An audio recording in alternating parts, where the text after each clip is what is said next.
Hi, this is Maria Walsh, and welcome to the Parachute Candidate podcast. Joining me for today's conversation is Dr. Niall Dunphy, who works at the School of Engineering and Architecture and the Environmental Research Institute at the University College Cork. Niall leads the Cleaner Production Promotion Unit, which is a multidisciplinary research group working on sustainability with a key focus on people's relationship with energy and the energy system. Niall shares with us his upbringing in the Midlands of Ireland and how he found his career from working from the land. I learned a lot from this conversation, not just as an individual, but also as a policymaker here in the European Parliament. And this conversation comes at such an important time as world leaders gather in Dubai for COP28. I gotta admit, there's a lot to learn from and discuss and lean into when we talk about our climate and our biodiversity loss. And as someone who works in the policy development piece, I took away a lot of this, a lot of what my behaviour, my consumption, my belief, my lack of belief in certain parts of our environment and how to tie it all together. Niall is very pointed, which I welcome, in what we can do collectively to protect our biodiversity, to protect the island of Ireland and our European Union and world as a whole. And from this conversation, I began to delve deeper into, well, what are world leaders saying and ultimately not saying at COP28? What am I saying as a policymaker and what am I not doing as a policymaker to really make impactful change? I hope you learned as much as I did from this, and this is just one small step into what we as people can do better, can do with more urgency, and what ultimately we need to learn more from our academics like Niall and his team at the Cleaner Production Promotion Unit. Here's our conversation.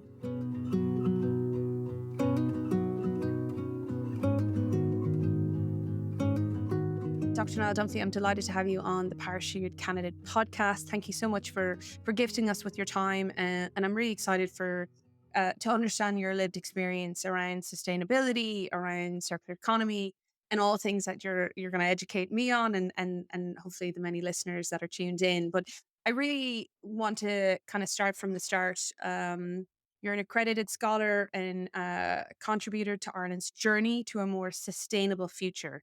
But can you share your own journey within that, just so we can get an understanding of who you are and where you come from? First of all, thank you for inviting me to talk to you. I suppose my journey began, and like all of our journeys, in our childhood. Came from a rural background, living in the countryside, and I think it was that closeness to nature that really drove my interest in sustainability, in the environment. And it was from that then that I suppose I really instilled by my parents this love of nature, this respect for nature. And that's been, I suppose, the main driver of whatever I've done in my life. I was going to say my life's work. I'm not quite that old yet. But for those who might be listening internationally, where's home for you? Where did you grow up, and where did that love of nature start from? Home for me originally was in the Irish Midlands, so County Laois, on the borders of farming land and bogland and everything in between. So there was all types of different landscapes and naturescapes.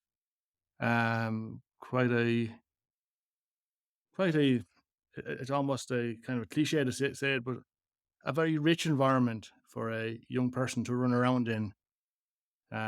Rivers and wilderness. Getting quite nostalgic thinking about it.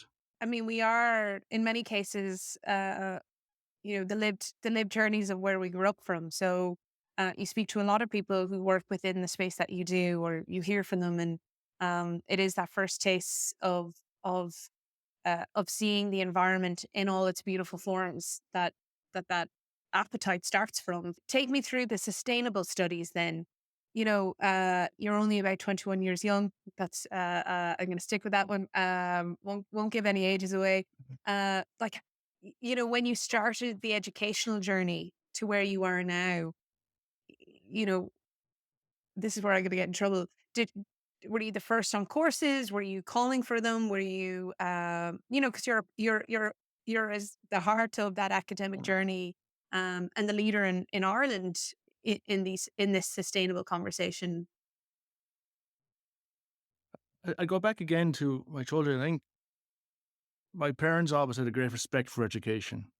My house was full of books from an early age, and lots of nature books, lots of environmental books. Um, and it was just that, and then reading that, and staying up late at night when I shouldn't have been reading those books that really, brought me into that area. Um, I was the first in my family to go to college, so I was a first timer from that respect. Um, I didn't always know what I wanted to be, and as I say to my kids now, I'm still not sure what I want to be when I grow up. But I know it's something contributing to our, and you rightly said, it's a journey to that sustainability journey. So I suppose I went to college in Limerick. I studied environmental science in Limerick originally, having previously done some studies in agricultural science and food science. So a nice mixture, nice background to understanding that.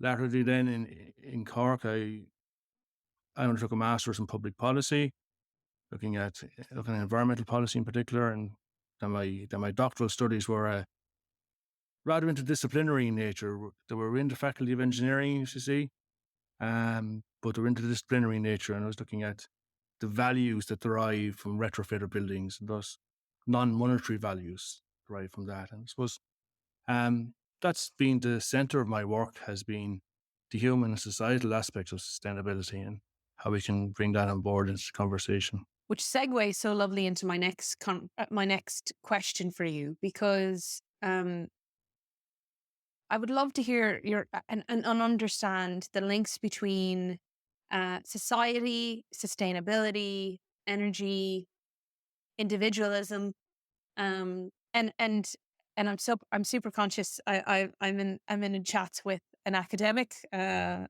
doctor, an academic. But when I speak with people um, across Midlands Northwest, where I do a lot of my work, the feedback I often get is, well, there's these big words and big ideas, and for me, actually, and I'm in the space of policy and discussing sustainability, circular economy, environment, climate crisis that we've, you know, I can understand the confusion and the disconnect at times that leaves people. And then you hear the narrative of rural versus urban, big member state versus small member state, big country, big continent versus small continent. And for me, can you break it down? Like, what are these big words and ideas, and ultimately, how do we all play that part? That's a big question. I apologize. That is a big question. I suppose if we think about it, historically, the energy system has always been seen as a technical construct. It was this infrastructure that was put in place. It was the first real expression of sovereignty by the young Irish state when we established the SB and the hydro dam and the Shannon, and it really captured that nature energy. It's always seen as this um, brilliant resource that was being harnessed from nature and being given to the people. And it was seen as something that experts did. And we, the people at the end of the electrical wires or the gas pipelines, we were simply just benevolent, or I suppose, we were passive consumers. We were supposed to be grateful, and realistically, that's the way it has been up until relatively recently. But energy is far more than just the pipes, lines, or electrical lines, or even the interconnectors. Um, the energy system is very much a socio-technical system, and in many ways, the social part of that system is almost the more complex part of it. And energy is intertwined into everything we do in life. So when we get up in the morning and you go to the European Parliament, and uh, I go to my workplace, we generally take showers. We present ourselves. We don't decide that we're going to use 1 kilowatt hour of electricity. We just turn the switch and get in the shower and make ourselves presentable for the wider world. And so everything we do in the modern world, every aspect of life is very much interwoven with energy and the use of energy. This is why, those type of campaigns that we would have seen in decades gone by about, I suppose, encouraging people to use less electricity or to use less energy. They can only go so far because energy is so interwoven in our daily practices. We really need to address how we live our lives and what practices we do and how we do that. And there's a big connection, I suppose, between energy and sustainability. Obviously, energy is it's the foundation on which modern life is built. But at the same time, at least, the sources of energy that we're currently using, and particularly so in Ireland, are far too carbon intensive, and they're contributing to climate change we've all seen these last few months. The extreme to that is happening already, and it's only going to get worse. So there's very much a close relationship between energy, people's lives, and the climate, and I suppose, a feedback loop there as well, because our daily lives are going to be changed by the climate change, which is being caused by our use of energy, which has been driven by the way we wish to live our lives. Um, Thanks for explaining it the way you did. Actually, I've never heard the historical context used, and actually the deep rooted connection or that conscious decision we make every day when we get up and and to your point, make ourselves presentable, and us here connecting as we're having this chat, lights are flickering, you know, we're in heated spaces and places.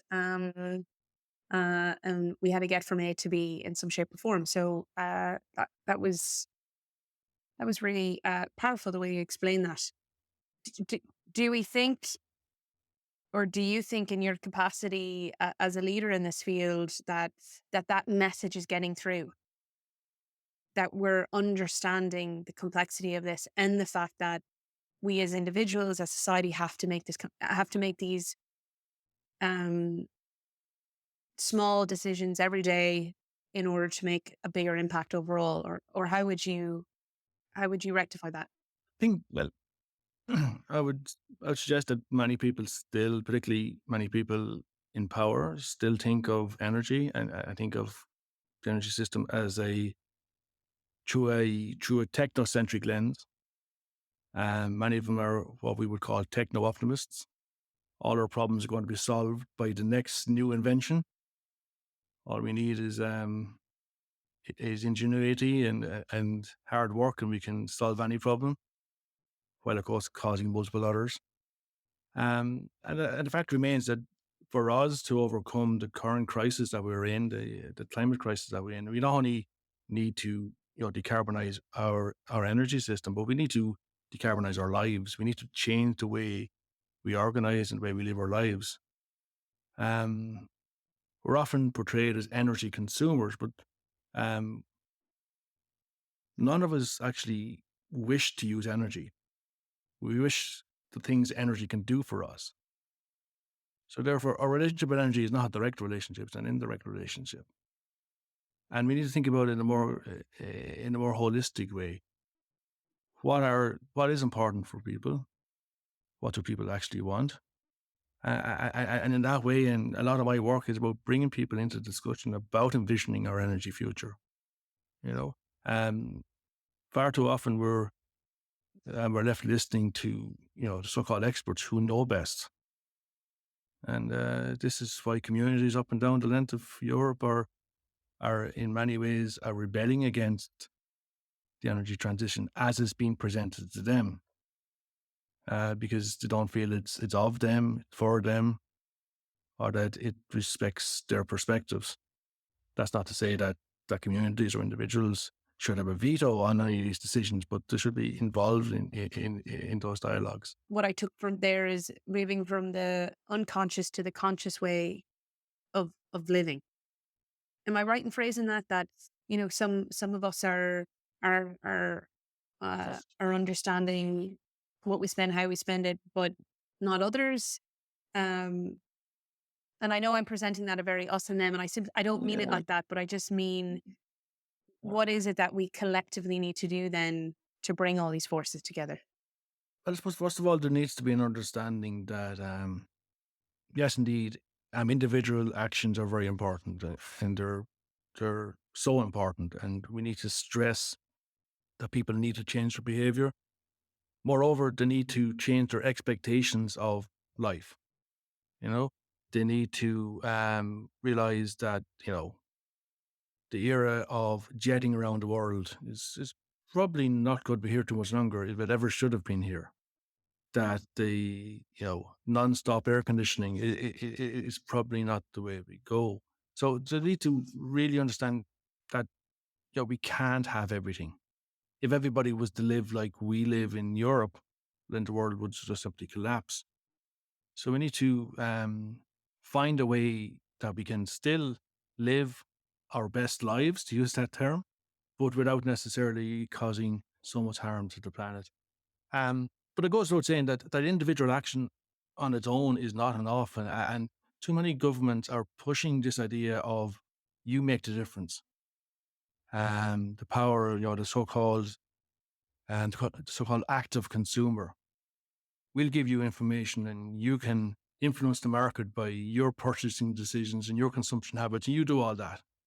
And what that's doing in effect is that it's pushing, or it's trying to transfer the responsibility for from change from the governments and those with power, like the energy companies, the state bodies, to the individuals who really don't have that much agency in the whole thing. So a lot of decisions do need to be made collectively, do need to be made at government levels or at municipal levels.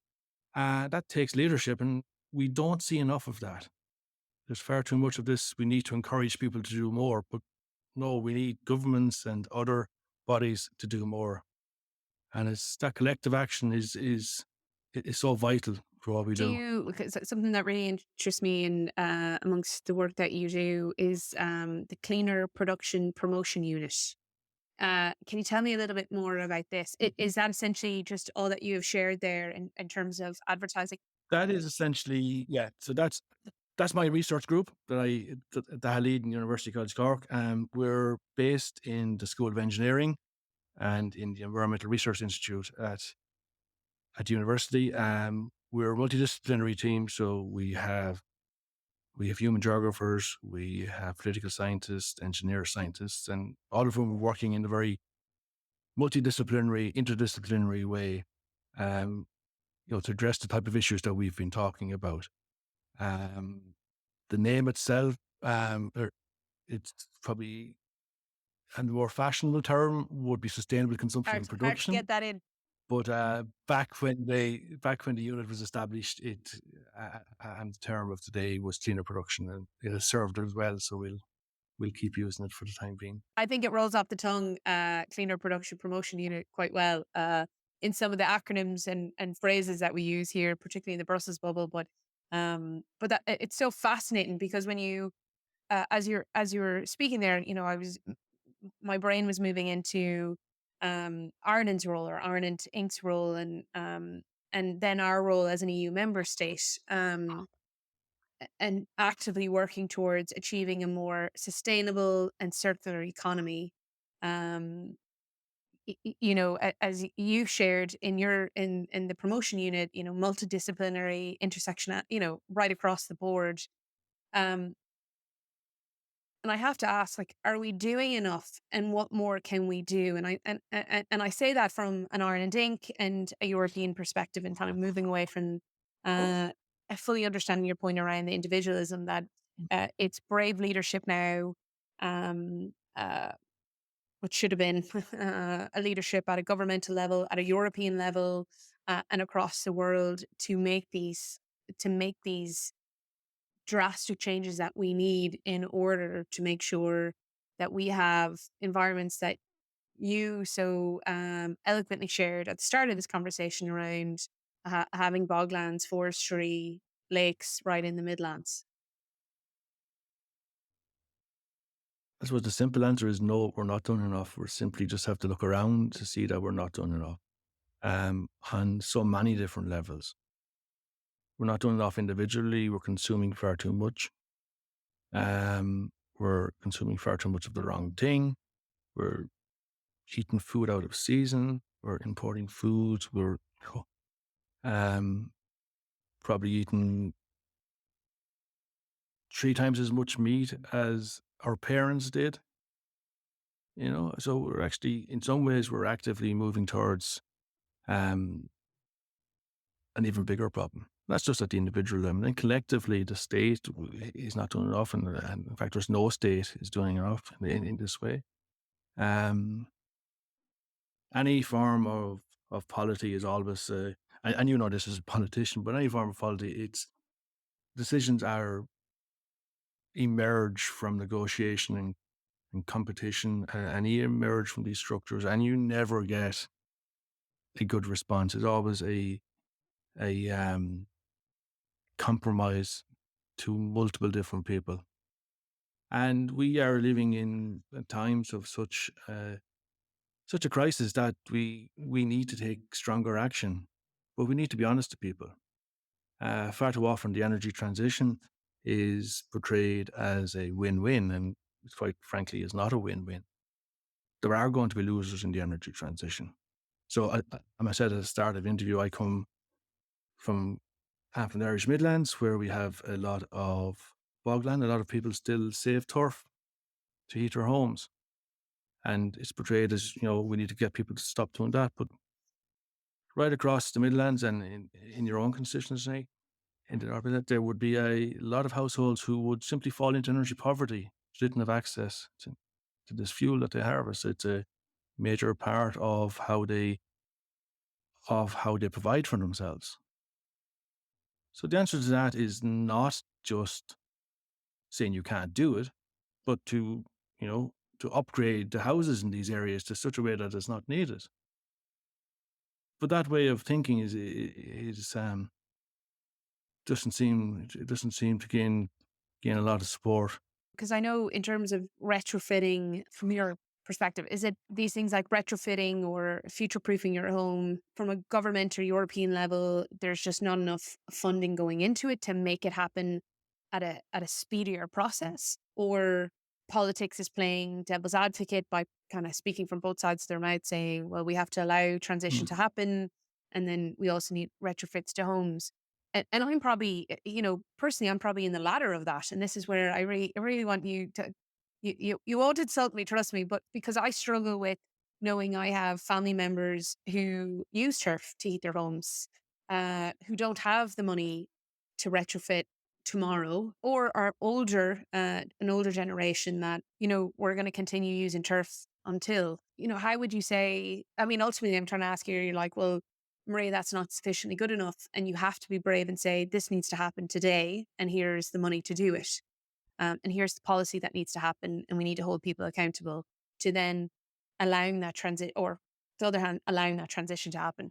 I think, well, first of all, we have to acknowledge that there's going to be a capacity issue.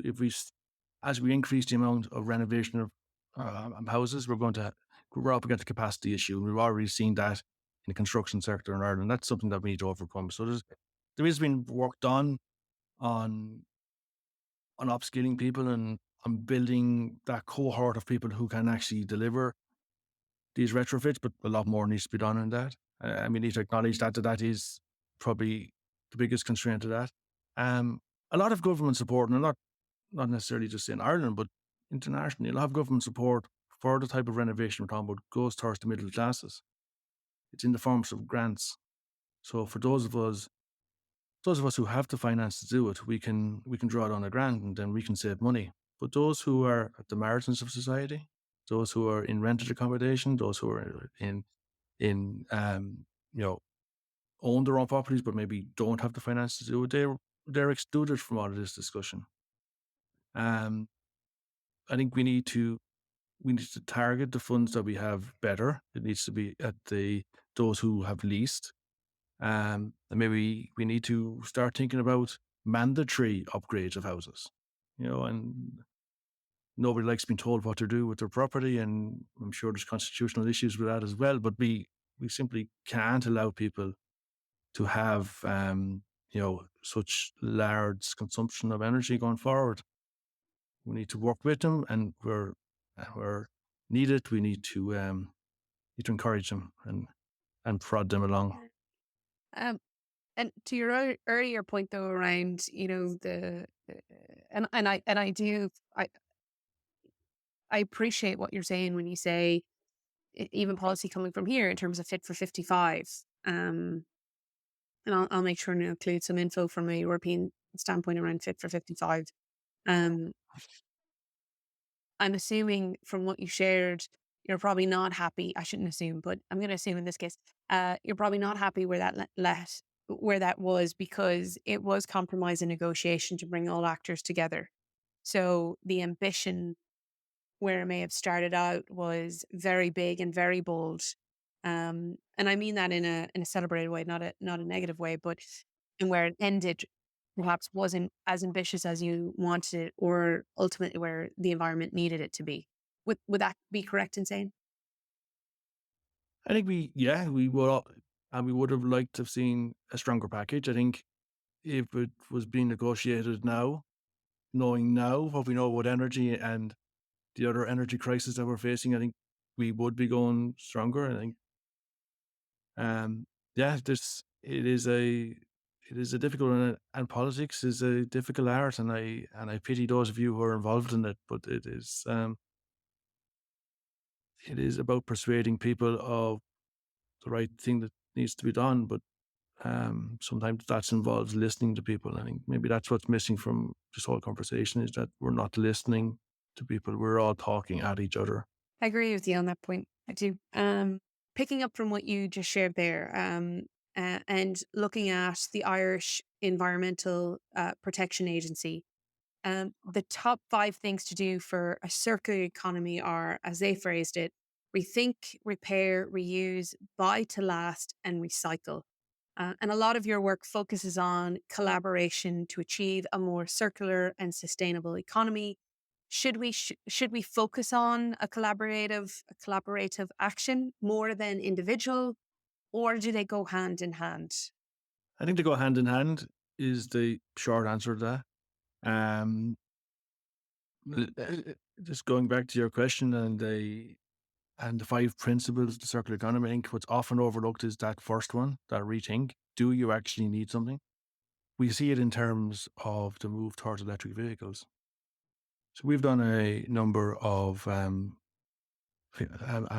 number of community engagements where we've worked with communities to envision their energy future. And the message that is coming from governments, not necessarily a particular government, but from governments and public agencies, is that we're all going to move towards electric cars. And so much so that, more people now would see themselves as having electric cars in the future than have internal combustion engines at the moment. So we're actually going to have more cars at the moment. So the question is, do we need what we're going to buy, whether it be an electric vehicle, whether it be a new television, or are we just buying for the sake of buying? And it's that culture of consumerism that has evolved, in Ireland at least, over the last kind of generation or so. That is so toxic, and it really is you see it in everything, just throwaway fashion. Um, not that I use too much of that, but I know younger people who do, and it's just you buy something and you can never be seen wearing it again because it's just not the thing. So it's that type of culture. So the other thing is, yes, and it goes back to what I've talked about earlier about individual actions. It's very important that we do undertake these individual actions, but none of us live in isolation. We're part of a society, part of a culture. So we're impacted by government policies, by the market structures, by what's on sale in our local shops. And in different parts of different countries, you will have different levels of supply, different choices will be available to you. Um, what technology is available, both in terms of what technology actually exists, but is also affordable for you, can be fit into your lifestyle. And then social norms is a big one. So what does society expect of us? And this is something that changes, quite rapidly at times, We spoke earlier in jest about how, we're forced to have our daily shower because people, would like us to smell a bit better when they walk beside us. But, that probably wasn't the norm in previous generations. But now it is. And so these social norms evolve and develop over time, and they're just as influential on people's behavior, people's practices, as, a conscious thought. Um, Governments and public agencies would like to think that we are rationalist creatures, that we make rational decisions, but we're not. We're far from it. We have at the very least, or at the very most, we have a bounded rationality, but even that's probably exaggerates the amount of rationality we have. We do things a lot by instinct, and a lot of what we do is just by muddling through life. And a lot of decisions we make are by muddling through life. And we're influenced by different things, such as the issues I mentioned before, the social norms, government regulations, um, physical infrastructure is a big thing that influences how we do things. So I think we need both the individualistic approach, but also we need to look at how we can collectively work together. And that's not just the state, but it's also communities coming together, and whether that be in the form of the energy cooperatives that are doing so much good, whether it's in the form of local action groups or whatever it be. But that form of collection, that form of collective action is very important.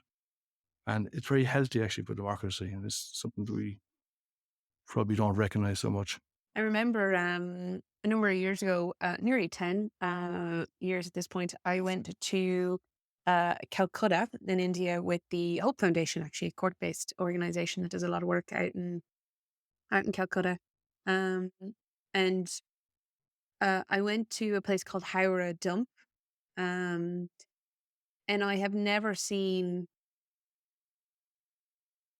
so much waste in my entire life in one place. Um, and you had women, all generations and young kids picking from the dump, different plastics, different fabrics, and they would sell on. And it was like miles long. And clean rivers, well, not so clean, but rivers running right beside them, and a lot of human waste going in, hospitals dropping off stuff into the rivers. And that was a normal environment. And I realized my ignorance to actually the world we live in. Because where I live, in a small village called Shrule, just on the border between Mayo and Galway on the west coast of Ireland.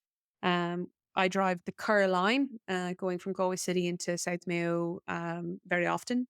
I pass uh, a dump in our area.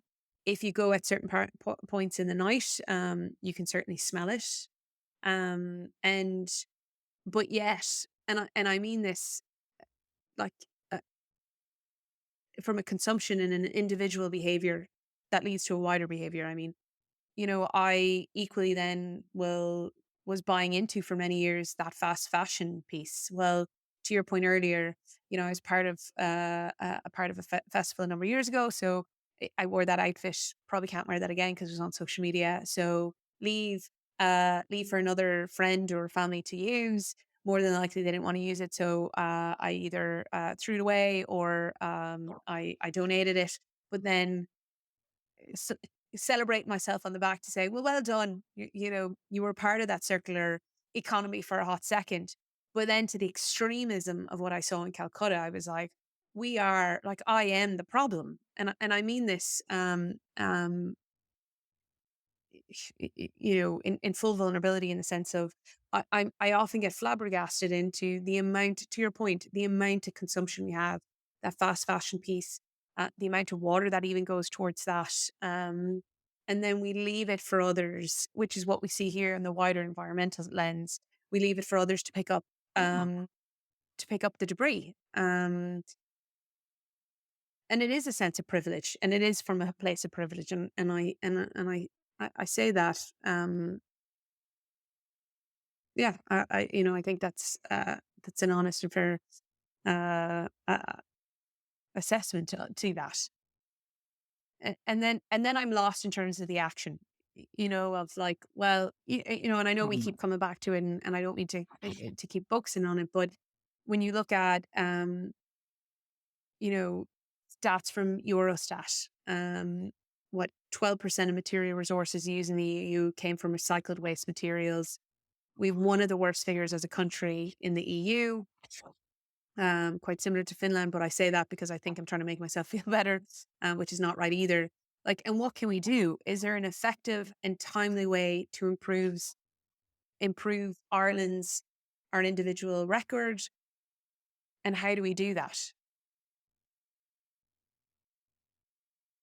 And first, it's probably good to acknowledge what you've just said about about your visit to India. That a lot of the environmental impacts of what we do, whether it is through our very wasteful consumption or whether it's through the greenhouse gases that we produce, those environmental impacts are felt by people in the global south. Um, they're externalized. We don't see them. We don't feel them. Therefore, it's not. I think there is a deal of knowledge to be maybe spread about that. That's a huge issue. As regards how we can change that, I suppose looking at the policy tools that people use, Western governments tend to concentrate a lot of their efforts on environmental related policies, on things like education, on enabling, which is very good, on persuading people, perhaps on training. But they seem to have forgotten that they have other tools in their policy toolkit. There's probably insufficient restrictions and prohibitions. There's probably insufficient use of the fiscal measures that can be used because these are less popular with people. So it's always nicer to portray, yes, we're going to do this for the environment, but we're going to do it in a way that nobody will feel the pain. Well, that's not possible, you know?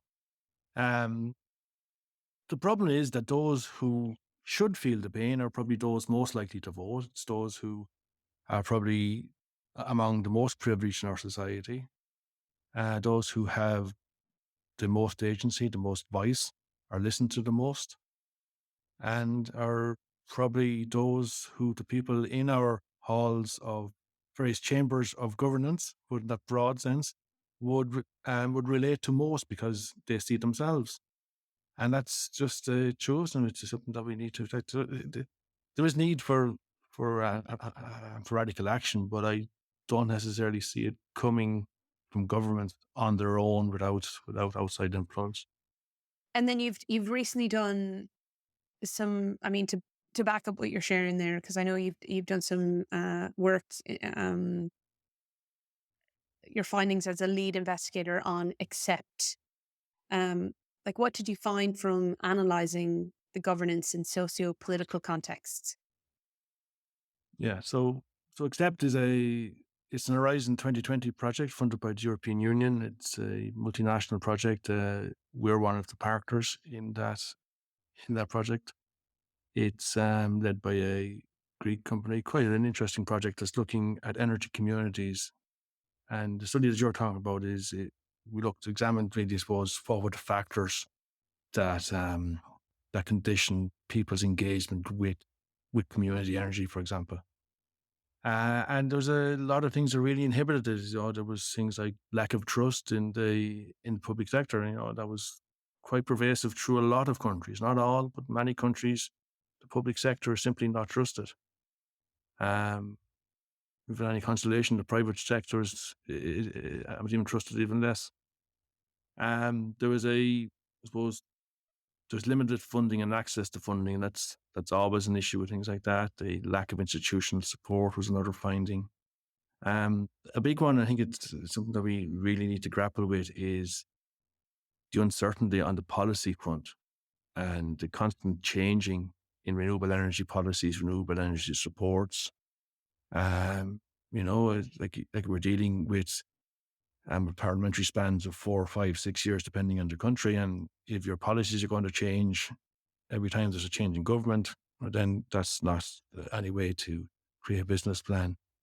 Um, I think a big thing as well was that a lot of what has been done, and this speaks to what we spoke about earlier, it really excludes those who are more vulnerable in our society from projects. So we speak about community energy, for example, but m- the vast majority of community energy projects, don't include those who are at the real margins of society. It really is reliant on those within the communities who have the financial resources, who have the knowledge, who have the capabilities of joining. Now, I know there are a number of initiatives that are trying to expand that out, but that type of inclusion is not widespread. It's not very common at all. So I think we need to improve the institutional structures, the institutional support. Um, Definitely, there needs to be a broad agreement on the policy base going forward, so that investments can be made in a more in a more timely way. Uh, That I suppose better information sharing and knowledge sharing in that, but uh, it really comes down to structuring and enabling. Do you think, or what role do you think education plays in this from a young, a young schoolgoer level right up until, well, I'm a champion of lifelong learning, and given the amount of letters you have before your name and after your name, I would imagine you'd also feel the same. Um, you know, in your experience, do you think education is a key here? Um, I think education is of vital importance, absolutely, and you would say that, wouldn't you, as a response that probably people say to me? But it's not only education; it's different types of education. So, in our university in Cork, we're we're making great attempts and actually doing quite a lot of trying to integrate sustainability into the wider curriculum. We need our new business leaders, our new engineers, to have an understanding of sustainability. It's not enough to have, world leading courses on earth science or environmental science or, they're all needed, but we need throughout all of the various disciplines, there needs to be an appreciation of sustainability. And I think that's part of it. But it goes beyond that. I think we need a right from primary school up, we need an appreciation of nature, an appreciation of the natural world. Um, Not just as something for humans to use, or not just because it looks good.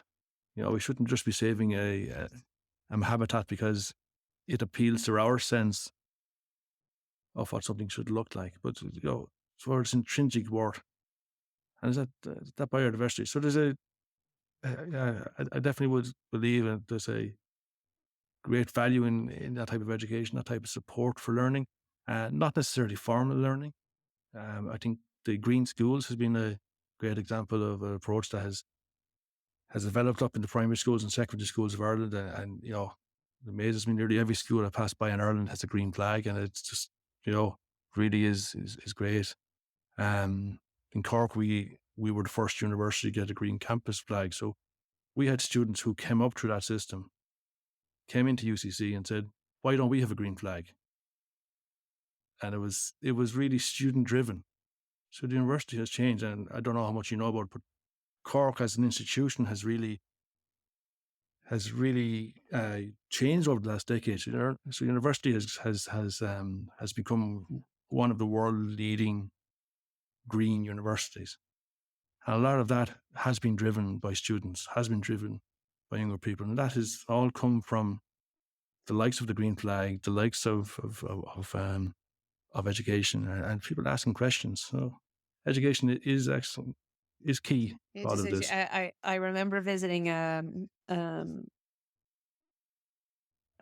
phenomenal school in an Educate Together school in Mullingar in the Midlands, and they have a green flag, and I was going to discuss blue flag, so European project school, and I was asking the students, They had a small green committee. I was asking students how they were getting on, and they do spot checks in the teachers room and in the staff room to make sure they're recycling and composting effectively, and making sure everybody's adhering to the green policies. A teacher was saying, "I'm not going to lie, it has helped because I'm terrified because the talking down I get from 7, 8, 9 year olds about my habit and habits of how I use things and recycle, you know, made me wake up to the fact of, and that played out into her own life and her own home life. So, to say sharing that, I remember that, and uh, you know, well, I hate to say scaremongering works because we shouldn't have to do that, but in that case, it really worked for her and champion of the young people that are taking so much more serious than perhaps even I as a public representative for half of Ireland, and the seriousness of that. Can can I ask, right, final few questions, like what advice would you give um, to people listening to this to create that more sustainable household, community, workplace, given all given all that you do within the space? Yeah. I suppose the first thing is to acknowledge that you are having an impact in the environment, and we all need to do that. And it um, may not be easy for us to admit that. Um, it's it's always difficult for people to.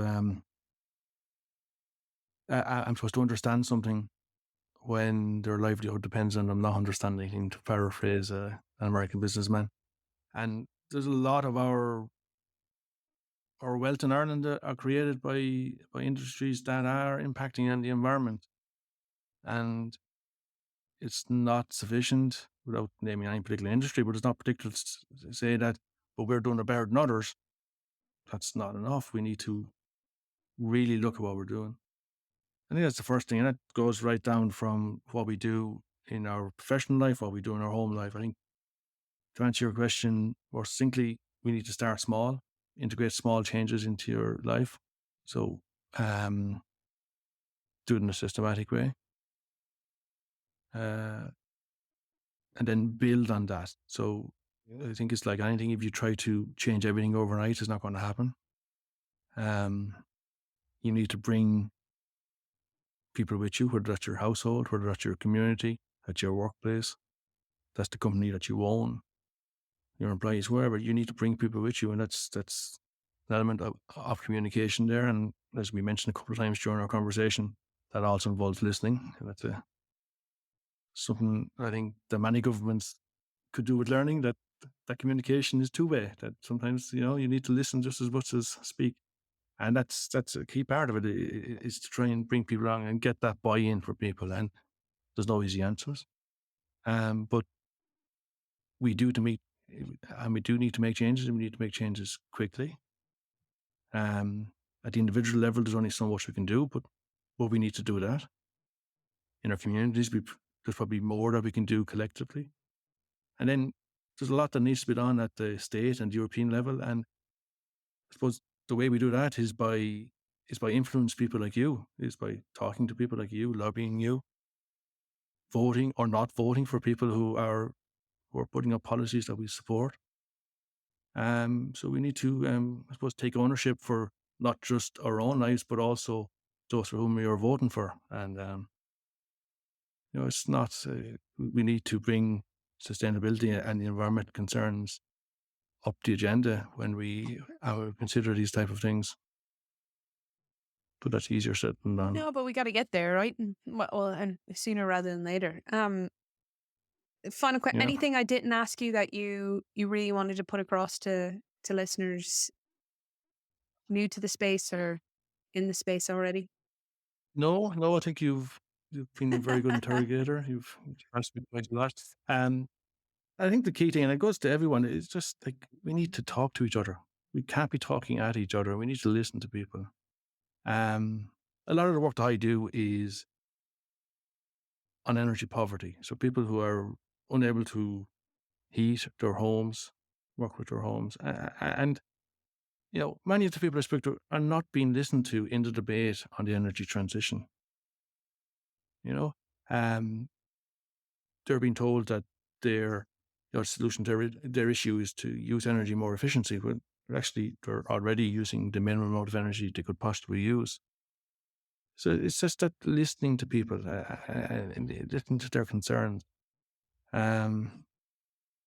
We speak increasingly of the need for energy citizenship, for example, and that we need to become, people need to become more involved and more active and take ownership of this changing energy environment that we see. But yet then when people use their agency to protest against something that they don't want, they're seen as being, not being good citizens. So we're invited to be energy citizens or environmental citizens, but only within the certain defined boundaries that those in power wishes to be active, and that's really not good enough. And I don't think it's going to be the case.